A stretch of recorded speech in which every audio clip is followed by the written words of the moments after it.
Reddy Balasani Kiran party కార్యకర్తలు అభిమానులతో భారీ ర్యాలీగా వెళ్లి ఎన్నికల రిటర్నింగ్ అధికారికి నామినేషన్ పత్రాలు అందజేశారు.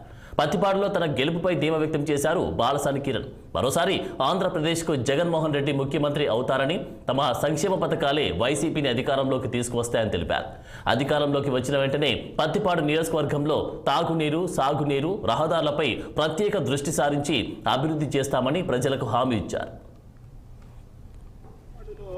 మోరోవర్ పెట్టుబడి మొత్తానికి కూడా ఒక సూపర్ స్పెషాలిటీ హాస్పిటల్ అయితే చాలా అవసరం అనిపిస్తుంది. ఈ యొక్క కాకుమా నుంచి కావచ్చు, చుట్టుపక్కల గ్రామాల నుంచి కావచ్చు, చాలామంది కూడా జీజీహెచ్కి వెళ్ళడానికి సమయం ఎక్కువగా వెచ్చించడం వల్ల కొంచెం ఇబ్బందులు ఎదుర్కొంటున్నారు. అలా కాకుండా ఉండడానికి ప్రతిపాడులో సూపర్ స్పెషల్ హాస్పిటల్ ప్రపోజల్ చేయాలని చెప్పేసి నేను కూడా ముఖ్యమంత్రి గారిని నిర్మించాలని అనుకుంటున్నాను.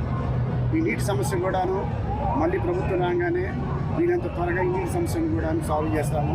గుంటూరు ఛానల్ అవ్వచ్చు, అప్పాపురం ఛానల్ అవ్వచ్చు, ఈ రెండు కూడా త్వరగా ఆల్రెడీ అవన్నీ కూడా ఫైనలైజ్ అయిపోయి ఉన్నాయి. రాగానే విత్ ఇన్ షార్ట్ టైం అంటే ఎంత వీలైతే అంత తొందరగా సాల్వ్ చేస్తామని చెప్పి సభాముఖంగా తెలియజేస్తున్నాను. గత 5 సంవత్సరాలు పెట్టి సుచరిత గారు చెబుతానే వచ్చారు, గుంటూరు ఛానల్ చేస్తాం. అది అంతే మురుగున పడిపోతుంది, రైతుల ముట్టికి నష్టపోతున్నారు.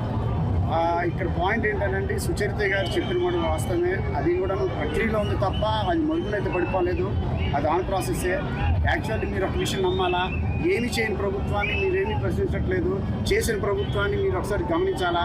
ఏం చేశాడో ఏం చెప్పారో ఆయన చేశారు, ఇది అంతవరకు కన్ఫామ్. అలాగే చెప్పింది చేస్తాడన్న దానిలో 100% మా యొక్క ప్రీతం ముఖ్యమంత్రి జగన్మోహన్ రెడ్డి గారు ముందుంటారు. ఆయన సాటి ఎవరు లేరు.